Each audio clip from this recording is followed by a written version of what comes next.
ये 32 सेवा अपराध हैं, इनसे बचना चाहिए। पहला है सवारी पे चढ़ करके भगवान के दर्शन करने जाना। अगर आप जा भी रहे हैं तो कम से कम 100 कदम पैदल चलें, इतनी दूर वाहन खड़ा कर दो और नंगे पैर वहां से जा। खड़ाऊं या पादुका पहनकर भगवान के मंदिर में दर्शन के लिए जाना यह अपराध है। हमें तो यही प्रार्थना करनी है कि सीढ़ियों के नीचे तो उतार दो जूता चप्पल। कुछ लोग तो ऐसे हैं कि टोके ना तो जूता चप्पल पहन के ही दर्शन कर ले, इतने सुकुमार तत्व हैं। कई ऐसे भगवान के मंदिर में सवारी में चढ़ करके जाना या खड़ाऊं पादुका पहन करके जाना, यह निषेध है, यह अपराध है। दूसरा, रथ यात्रा, जन्माष्टमी, राधाष्टमी, रामनवमी अगर आप नहीं कर सकते, आप में सामर्थ्य नहीं, तो जहां उत्सव हो रहा हो वहां सम्मिलित हो जाना चाहिए। ये भागवतिक महान उत्सव हैं भगवान के प्रादुर्भाव के, उनमें सम्मिलित हो जाना चाहिए। अगर ऐसा नहीं तो यह भी अपराध के अंतर्गत आता है। तीसरा, भगवान के श्री विग्रह के दर्शन हुए पर आपने प्रणाम नहीं किया। जैसे ऐसे जहां हो इतना जरूर करो, चाहे जिस भगवान के हो, इसमें अनन्यता नहीं है। जैसे परिक्रमा लगाते थे, हनुमान जी की आरती हो रही, जय राधा वल्लभ लाल की, 1 मिनट रुके, उनकी आरती हो रही, महाभागवत है, सब संतों को प्रणाम करते हो, हनुमान जी को प्रणाम नहीं करोगे? हनुमान जी महाभागवत, उनको प्रणाम करने में तुम्हारी निष्ठा बदल जाएगी क्या? जय राधा वल्लभ लाल की आरती हो रही, उसी में दर्शन मेरे प्रभु इस रूप में विराजमान। तो जो भी देवालय, जो भी मंदिर, अगर हमारी दृष्टि में गए तो ऐसे प्रणाम, उनसे बढ़कर थोड़ी हो। सब में हमारे प्रभु सर्वान वस्तुतया निरीक्ष परम स्वाराध्य बुद्धिर्मम। प्रभु के श्री मूर्ति के दर्शन करके प्रणाम न करना या जूठे मुंह अपवित्र अवस्था में प्रभु के दर्शन करने जाना। पवित्रता अगर नहीं रहेगी ना तो बुद्धि भ्रष्ट होती रहेगी, पक्का समझ लो। पवित्रता की बहुत जरूरत है। आजकल प्रायः पवित्रता का ज्ञान नहीं रखते हैं। अशुचि अवस्था में दर्शन करना। अगला, एक हाथ से प्रणाम करना भगवान को। जैसे श्री विग्रह भगवान का है, भगवान और संतों गुरुजनों के सामने तो ऐसे, हमको तो ऐसे ठीक है। ये राजकीय विभाग में चलता है, भगवत विभाग में ऐसे चलता है। कर जोड़ करके भगवान को, गुरुदेव को, संतों को ऐसे हाथ जोड़कर, एक हाथ से भगवान को ऐसे नहीं किया जाता, प्रभु को ऐसे नहीं किया जाता। प्रभु के श्री विग्रह के सामने एक हाथ से प्रणाम करना या गुरु जी को, इतने सत्संग नहीं ना, तो प्राय आजकल के बच्चे प्रियता में दाहिने हाथ में मोबाइल होता है, बाएं हाथ से ऐसे करते हैं। रोज हमें होता है, हमें रोज होता है। और बाएं हाथ से जानते हो किसको किया जाता है? शत्रु को। जब किसी राजा के यहां संधि कराने या गुप्तचर या दूत ऐसे, तो अब उस राजा को तो करना ही पड़ेगा, तो बाएं हाथ से करता था। तो वो समझ जाते थे शत्रु पक्ष का है, और वो वीर इतना कि गर्दन उतरा सकता लेकिन दाहिने हाथ से सलूट नहीं कर सकता, क्योंकि शत्रु पक्ष का है तो बाएं हाथ से करेगा। एक हाथ से प्रणाम करना या बाएं हाथ से प्रणाम करना। आप सत्संग नहीं तो बेचारे नहीं जानते हो। राधा राधा नहीं बोलेंगे, राधा राधा बोलो, तुम्हारी वाणी पवित्र, तुम्हारा जीवन पवित्र। हमें बहुत सुख मिलता है जब कोई रास्ते में जैसे राधा राधा तो हम खड़े हो जाते हैं। राधा राधा राधा, आपका भी मंगल, हमारे कानों का भी मंगल, और हमारा हृदय गर्व में भरता है, मेरी महारानी जी का नाम लिया जा रहा है। परिक्रमा करते समय प्रभु के श्री विग्रह के सामने आकर के ना रुक करके प्रणाम करना और ऐसे घूमते रहना, यह भी अपराध है। परिक्रमा तो एक परिक्रमा की, सामने आए प्रणाम किया, फिर दूसरी की, फिर सामने आए प्रणाम किया। 4 परिक्रमा अपने प्रभु की होती है, हरिप्रिया जी की 4 परिक्रमा। और प्रभु के श्री विग्रह के सामने पैर पसार करके बैठना है। प्रायः जिनको सत्संग नहीं मिला वैसा, राधा वल्लभ जी में जैसे वो बारंडा है ना सामने, चौका से ऐसे बैठ के पैर ऐसे, अपराध है। प्रभु के सामने पैर लंबे करके या ऐसे पैर घुटनों में बांध करके बैठना। प्रभु के श्री विग्रह के सामने दोनों घुटनों को ऊंचा करके उनको हाथ से लपेट करके, प्रभु के श्री विग्रह के सामने ऐसे नहीं, या तो हाथ जोड़े खड़े रहो या ऐसे हाथ नीचे कर लो। मतलब एक सौम्य मुद्रा होनी चाहिए। यदि वहां खड़े हो, वैसे उचित तो यह कि जितनी देर खड़े रहो, हाथ जोड़े खड़े रहो प्रभु के सामने। पर जिनको सत्संग नहीं मिला, जिनको ज्ञान नहीं, तो प्रायः वो ऐसे खड़े होते प्रभु के सामने। और प्रभु के सामने बैठ करके सोना, यह अपराध है। इसमें पाप लगता है, मलिनता हो। जैसे सत्संग में सोना, प्रभु के सामने बैठे हुए सोना, या स्वाध्याय करते हुए भगवान के श्री विग्रह के सामने पाना। जैसे चरणामृत मिले तो साइड में हो गए, प्रसाद मिले तो साइड में हो गए, ऐसे नहीं वहीं सामने ही, प्रभु के सामने नहीं। भगवान के श्री विग्रह के सामने झूठ बोलना, बात ही मत करो, मंदिर में बात मत करो, गलती हो जाएगी। कुछ भी अगर जरा भी झूठ निकला तो वज्र की लीक हो जाएगा, भोगना पड़ेगा। मौन रहो। जब कोई कहे हमें बात करनी, गेट के बाहर मिलो मंदिर के। अगर थोड़ी चूक भी हो जाएगी तो फिर दर्शन कर लेंगे आके, और इन्हीं के सामने झूठ बोल गए तो फिर क्या होगा? श्री भगवान के सामने जोर से बुलाना किसी को बिल्कुल नहीं। अगर वहां है तो बहुत सावधानी से बात की जाती है, धीरे से बात की जाती है, वो भी प्रभु संबंधी बात की जाती है। भगवान के श्री विग्रह के सामने आपस में कुशल मंगल पूछ रहा है, और कैसे हो, प्रभु सामने वहां पूछ रहे और कैसे हो, अपराध बन रहा है। उनसे पूछो कैसे हो, उनसे बात करो, प्रभु से, प्रभु के पास आए, सही पूछो। बिल्कुल नहीं, सीधे गए, बस आंख में आंख मिलाई, जितनी देर टिके बस आंख बंद की, फिर आंख में आंख मिलाई, नख सिख लो अंग माधुरी, उसका पान करो, चुपचाप बाहर निकल जाओ। दर्शन की एक पद्धति है, एक टाक एकदम देख रहे हैं, लेकिन देखना बाहरी लोग दर्शन नहीं करते, नहीं इधर उधर, वहां प्रभु में नहीं टिकेंगे, नेत्र प्रभु में नहीं टिकेंगे, वो इधर उधर दौड़ भाग करके निकल जाएंगे। आपस में कुशल मंगल बातचीत ये सब नहीं। और प्रभु के श्री विग्रह के सामने किसी को उपदेश करना, किसी को डांटना, किसी को दंड देना, ये सब अपराध के अंतर्गत आता है। प्रभु के श्री विग्रह के सामने किसी को पीड़ा देना, मारपीट करना, कदापि नहीं, बहुत बड़े बड़े अपराधों में। और प्रभु के श्री विग्रह के सामने किसी को आशीर्वाद देना, नहीं, ये भी नहीं। सामने विराजमान है, उन्हीं के आशीर्वाद से सबका आशीर्वाद है। ऐसा नहीं कोई प्रणाम कर रहा है माथे पे हाथ धर, ये सब व्यवहार नहीं। वहां प्रणाम कर, जो प्रणाम करे तुरंत पीठ कर लेनी चाहिए उसकी तरफ, वो प्रणाम उन्हीं को जाए। तो कभी ऐसा प्रणाम न, एकमात्र गुरुदेव। प्रभु के श्री विग्रह के सामने किसी पर अनुग्रह करना, यह अपराध है। श्री विग्रह के सामने किसी को साप देना, कठोर वचन बोलना, निष्ठुर वचन बोलना, और प्रभु के श्री विग्रह के सामने कंबल ओढ़कर जाना, प्रभु के श्री विग्रह के सामने किसी की निंदा करना, प्रभु के श्री विग्रह के सामने किसी की स्तुति प्रणाम बिल्कुल नहीं करना, प्रभु के श्री विग्रह के सामने अश्लील भाषण बोलना, प्रभु के श्री विग्रह के सामने अधोवायु त्यागना।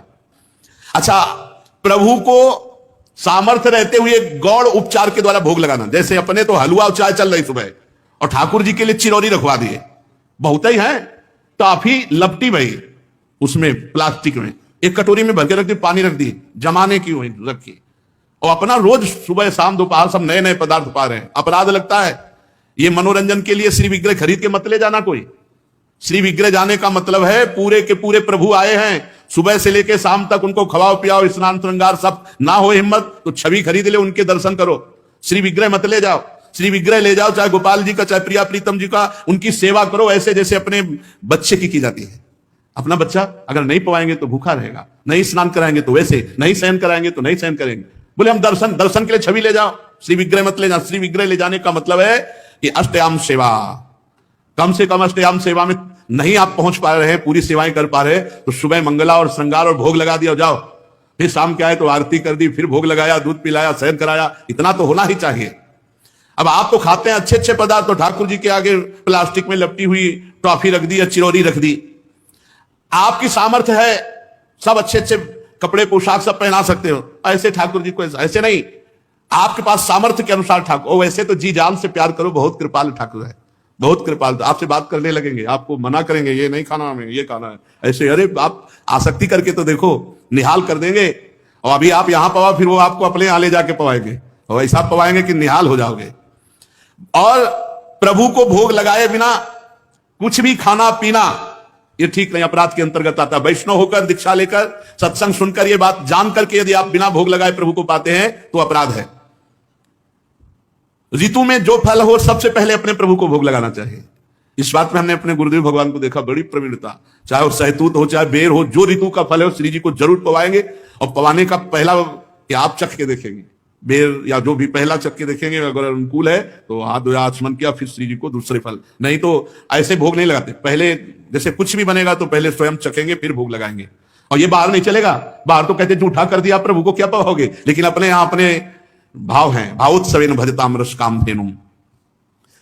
और किसी फल आदि का अच्छा भाग अपने लिए रख दिया, और जो स्वाद रहित है वो प्रभु के लिए भोग लगाने के लिए, ऐसा ना करे। और प्रभु के श्री विग्रह के सामने पीठ देकर खड़े होना या पीठ देकर बैठना, जैसे पीछे प्रभु ऐसे बैठना नहीं, इससे अपराध लगता है। गुरुदेव की अभ्यर्थना ना करना, गुरुदेव से कुशल प्रश्न ना करना, गुरुदेव की स्तुति ना करना, यह अपराध है। अपने मुख से अपनी प्रशंसा करना, यह अपराध है।